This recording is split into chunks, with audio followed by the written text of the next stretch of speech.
Assalamualaikum warahmatullahi wabarakatuh. Bismillahirrahmanirrahim. Alhamdulillah, alhamdulillah, alhamdulillah. Para sahabatku yang dirahmati Allah Subhanahu wa taala, mari kita lanjutkan membaca buku ini tentang dua jalan tafakkur. Kita sudah memahami untuk sampai pada Allah ialah melalui cahayanya, sebab cahaya dengan pemilik cahaya itu Esa. Kita sudah memahami bahwa ruh kita itu nur ilahi, cahaya Allah. Maka jalan pengesaan diri itu dengan cara menundukkan nafsu dan jasad pada pengaturan ruh, karena kehendak ruh senantiasa selaras dengan kehendak Allah. Karena kehendak cahaya senantiasa selaras dengan kehendak pemiliknya, inilah yang disebut hidup berdirikan ruh atau hidup dengan ruh, bukan hidup dengan nafsu. Inilah jalan hidup para nabi, wali, arif billah, dan para umat setia. Sudah disebutkan sebelumnya bahwa nur ilahi itu meliputi sekalian alam. Quran surat Fussilat ayat 54, dan ada pada kita sebagai roh. Quran surat At-Tariyat ayat 20-21. Itu sebabnya dalam tauhid hakiki dikatakan nur ilahi itu meliputi dari luar dan membungkus dari dalam. Tentu saja nur ilahi yang di luar dan yang di dalam jasad itu satu. Itu juga dengan demikian jalan tafakkur untuk meraih diam pikiran dan perasaan itu ada dua, yaitu yang pertama dari dalam, dengan cara menurunkan pikiran di kepala dan perasaan di hati ke sama tengah hati atau ke arah pusar. Niscaya pikiran dan perasaan Anda menjadi diam. Yang kedua dari luar, dengan cara memandang kosong yang ada di hadapan dan meliputi kita. Jika saat ini Anda sedang membaca buku ini, pandang ruang antara Anda dan buku. Tidak perlu berkonsentrasi. Pandang dengan santai saja tanpa menguatkan daya fokus mata, sebab kita ini memandang kosong, bukan mau mencari sesuatu, titik atau bentuk apapun, melainkan sebagai jalan musyahadah, penyaksian hati kita kepada Allah yang tidak sama dengan segala sesuatu. Kosong yang Anda pandang itulah nur ilahi. Kosong itulah perwujudan laisa kamisli syai'un yang bisa disaksikan langsung. Kosong itulah perwujudan tidak ada seumpamanya yang bisa disaksikan langsung.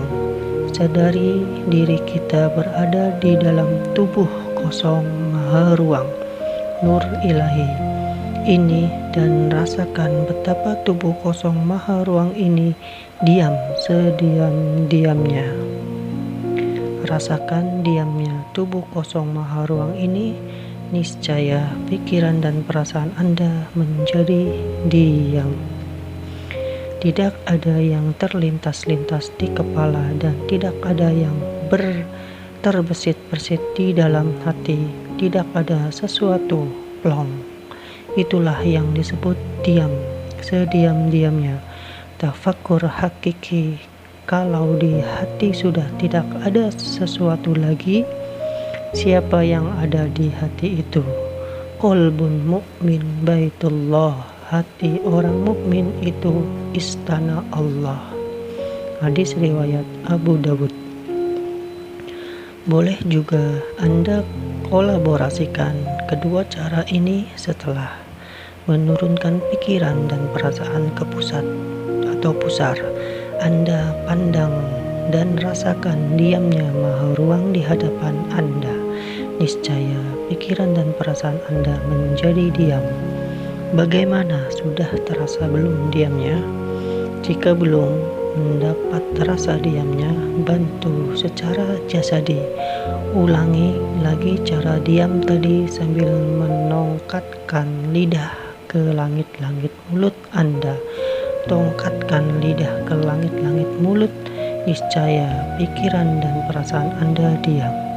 Rasulullah Shallallahu Alaihi Wasallam bersabda kepada Ali bin Abi Thalib, "Hai Ali, pejamkan matamu dan tempelkan sepasang bibirmu serta tongkatkan lidahmu pada langit-langit mulut dengan berzikrullah di dalam latifah dari Lataif 7."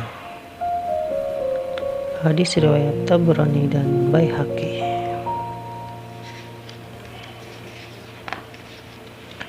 Bagian ini tempelkan sepasang bibirmu serta tongkatkan lidahmu.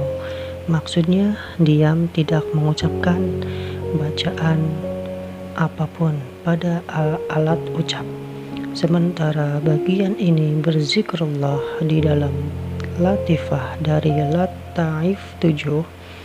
Maksudnya diam, tidak mengucap zikir di dalam hati, diam sediam-diamnya, sebagaimana maksud hadis lainnya, ma'arafallaha kalla lisanuhu, barang siapa mengenal Allah, keluh lisannya alias diam. Jika Anda belum terbiasa, sebaiknya lakukan diam ini dalam keadaan mata terbuka, sebab jika melakukannya dalam keadaan mata terpejam, yang bermain di hati cenderung pengaruh-pengaruh batin. Sedangkan diam hakiki di sini maksudnya mengontak ruh, bukan mengontak batin.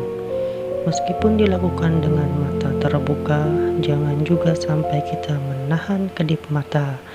Jangan memaksakan membuka mata sampai mata berair, pandangan buram dan berkunang-kunang. Biasa sajalah, tafakur itu bukan untuk melawan sunatullah mata berkedip. Pengaruh-pengaruh batin yang dimaksud bisa berupa ocehan-ocehan di dalam hati maupun pandangan-pandangan palsu berupa cahaya-cahaya maupun dorongan untuk melakukan gerakan-gerakan yang aneh seolah-olah ada yang menggerakkan tubuh Anda. Jangan diikutkan. Itu petunjuk setan, bukan petunjuk Tuhan. Kita melakukan diam untuk meraih jiwa tentram, lapang dan bersih dari segala sesuatu, bukan untuk melihat sesuatu berupa ini itu, bukan juga untuk berjumpa dengan sesuatu berupa begini begitu. Pengaruh-pengaruh batin inilah yang merusak dan membelokkan tujuan kita pada Allah. Itu sebabnya dikatakan ilmu kebatinan itu ilmu tertinggi dalam hal kesesatan. Islam itu ilmu keruhanian, bukan ilmu kebatinan. Jika dengan mata terbuka Anda sudah mendapatkan rasa diamnya, sudah merasakan jiwa tentram, lapang dan bersih dari segala sesuatu, tidak mengapa Anda melakukannya dengan mata tertutup. Itu artinya Anda sudah bukan pemula lagi. Hadis menongkatkan lidah di atas kan ditunjukkan pada sahabat Ali bin Abi Thalib radhiyallahu an, yang jelas bukan pemula. Tetap lebih dianjurkan mengamalkan diam hakiki ini dengan mata terbuka, sebab amalan ini dianjurkan dilakukan dalam setiap keadaan, di dalam dan di luar ibadah. Ketika Anda melakukan sholat, bertadarus Quran, berjual beli, berkendara, mustahil, semua itu dilakukan dengan mata terpejam. Jadi fokus di sini bukan masalah terbuka atau terpejamnya mata, melainkan mendapatkan rasa diamnya. Rasa diam itu bagaimana? Rasa diam itu tidak ada rasanya, tetapi terasa adanya. Man lam ya'jau lam ya'rif.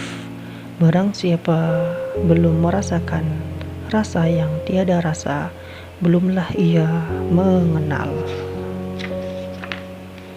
Kunci tafakkur hakiki. Diawali dengan jasmani rohani, santai, bukan pasang kuda-kuda, seperti hendak bertapa, semedi, atau meditasi. Hasilnya juga santai, nikmatullah kok, bukan lalu bisa memandang ini itu yang gaib. Ini sih disebut hijab baru yang lebih tebal dan semakin jauh tersesat dari musyahadah kepada Allah yang maha suci dari sifat berbentuk ini itu. Ala bi dzikrillahi tatma'innal qulub. Ingatlah, hanya dengan mengingat Allah lah hati menjadi tentram. Quran Surat Ar-Ra'd, Quran 13 ayat 28. Santai, nikmatullah, plong, tidak ada ini itu di hati. Itulah billah. Billah itu artinya esa beserta Allah yang bukan berupa ini dan itu. Tafakkur di dalam ibadah sebelum sholat. Ketika berdiri menghadap kiblat untuk sholat, diamlah dahulu, tenangkan jiwa raga dulu. Setelah tenang baru angkat takbir, sambil di dalam takbir pun pikiran dan perasaan Anda tetap diam. Jika Anda mengikuti mazhab Syafi'i yang dianjurkan mengucapkan bacaan niat sholat secara jahar, lakukan diam tadi setelah Anda mengucapkan niat sholat. Jadi urutannya, bila disertai niat yang diucapkan lisan, berdiri menghadap kiblat, mengucapkan niat sholat, diam sejenak, angkat takbir. Ketika sholat, mulut atau hati mengucap bacaan sholat, badan bergerak sesuai dengan gerakan sholat, pikiran dan perasaan diam sediam-diamnya sampai salam. Setelah sholat, setelah Anda membaca wirid-wirid dan doa-doa yang disunahkan, diam dulu barang sejenak. Tidak perlu lama-lama, cukup 5 menit paling lama, atau cukup sampai hati Anda sudah tentram dan lapang. Barulah beranjak.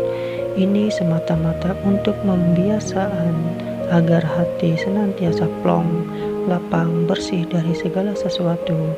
Jika hati lapang dan bersih dari segala sesuatu, artinya hati kita beserta pencipta segala sesuatu.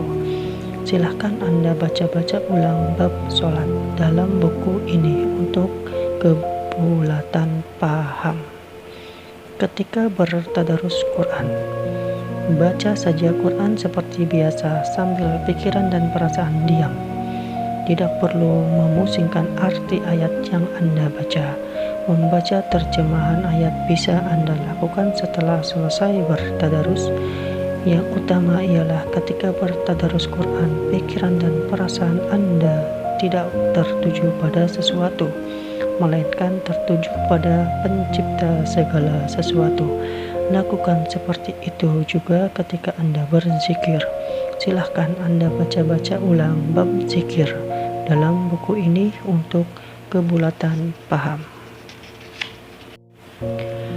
Tafakkur di luar ibadah.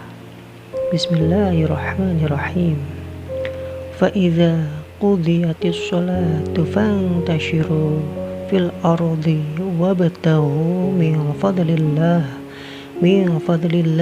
wadhkurullaha katsiran la'allakum tuflihun. Yang artinya, apabila telah ditunaikan sholat, maka bertebaranlah kamu di muka bumi dan carilah karunia Allah, dan ingatlah Allah banyak-banyak supaya kamu beruntung. Quran Surat Al-Jumu'ah, Quran 62 ayat 10. Sebelum bepergian, setelah Anda membaca doa hendak keluar rumah, diamlah sejenak, tongkatkan lidah, lalu beranjaklah pergi.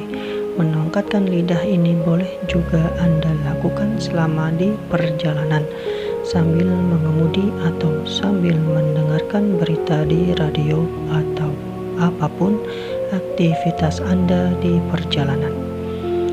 Orang selama ini mengira ketika ia mengemudi itu otaknya yang bekerja, mata memandang jalan, tangan mengendalikan setir, dan kaki menginjak pedal.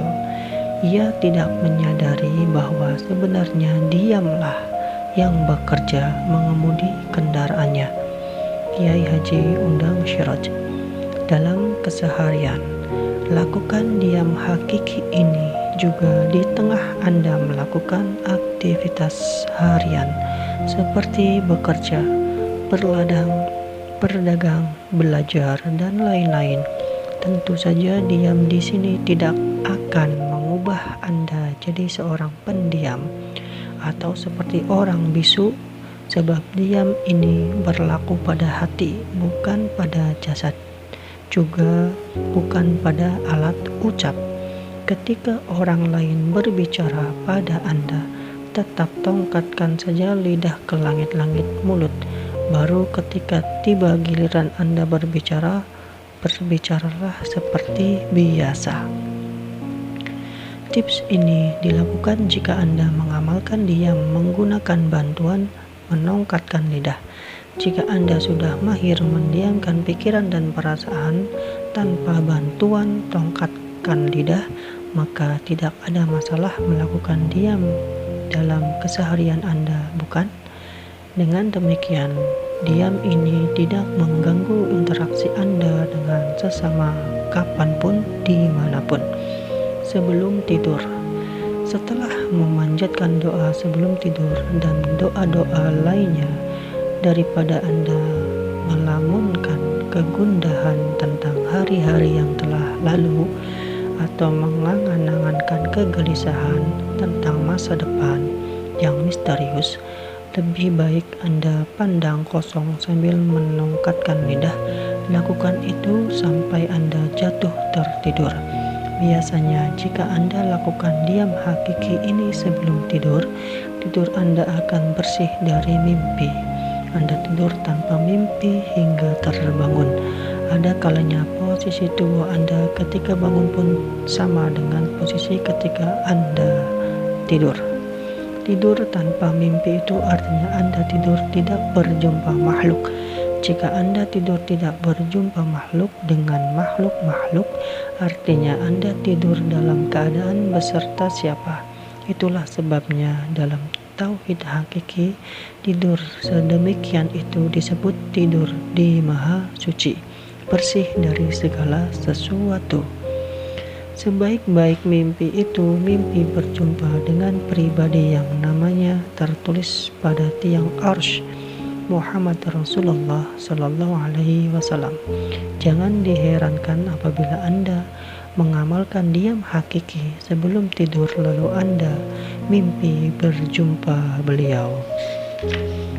Ucaplah syahadat, sholawat, hamdalah, dan salam begitu Anda terbangun. Sebaiknya Anda berhati-hati dan pandai memilah. Tidak sedikit orang yang merasa sudah bermimpi bertemu dengan Rasulullah Sallallahu Alaihi Wasallam itu tertipu dengan hatinya sendiri. Mereka merasa bermimpi berjumpa dengan Rasulullah Sallallahu Alaihi Wasallam setelah mengamalkan amalan khusus yang diberikan ulama. Karena begitu terobsesinya ingin bermimpi jumpa Nabi, amalan dari ulama itu ia amalkan terus dan terus sehingga obsesi ini terpatri dalam benaknya. Tinggal menunggu waktu sampai angan-angan ini mengambil bentuk berupa mimpi. Ini tidak ada bedanya dengan keadaan ketika Anda dihantui oleh sesuatu yang menyita pikiran dan perasaan Anda, lalu hal itu terbawa ke dalam mimpi. Itulah disebut mimpi batin, bukan mimpi rohani. Setiap muslim sudah mafhum bahwa sudah ditetapkan Allah, setan tidak akan pernah bisa menyamar sebagai Nabi Muhammad SAW dalam mimpi. Maka sosok Nabi yang muncul dalam mimpi batin memang bukan wujud setan menyamar, melainkan bayangan angan orang itu sendiri setelah mengetahui ciri-ciri fisik Nabi dari riwayat-riwayat, dan setelah begitu terobsesinya dengan amalan pemberian ulama. Banyak orang bercerita sudah bermimpi berjumpa Nabi, tetapi orang yang sudah hidup sama tengah hatinya akan tahu kebenarannya. Sebenar-benar mimpi berjumpa Nabi itu karunia, yang namanya karunia ia hadir, serupa kejutan indah, datang tanpa tanda-tanda, menyapa tanpa aba-aba. Cara terbaik menerima kejutan ialah dengan tidak mengharap-harapkannya. Itu sebabnya perlu disampaikan di sini bahwa selama Anda mengamalkan diam hakiki sebelum tidur ini, jangan sekali-kali terbit di dalam hati Anda keinginan tidur di Maha Suci atau bermimpi berjumpa dengan Rasulullah SAW. Di sinilah prinsip rukun kolbi selalu berlaku. Ketika beramal, beramallah saja, hati, pikiran, dan perasaan tetap diam, kekal berserta Allah. Karunia Allah itu semakin diharap-harap, semakin lari ia menjauh.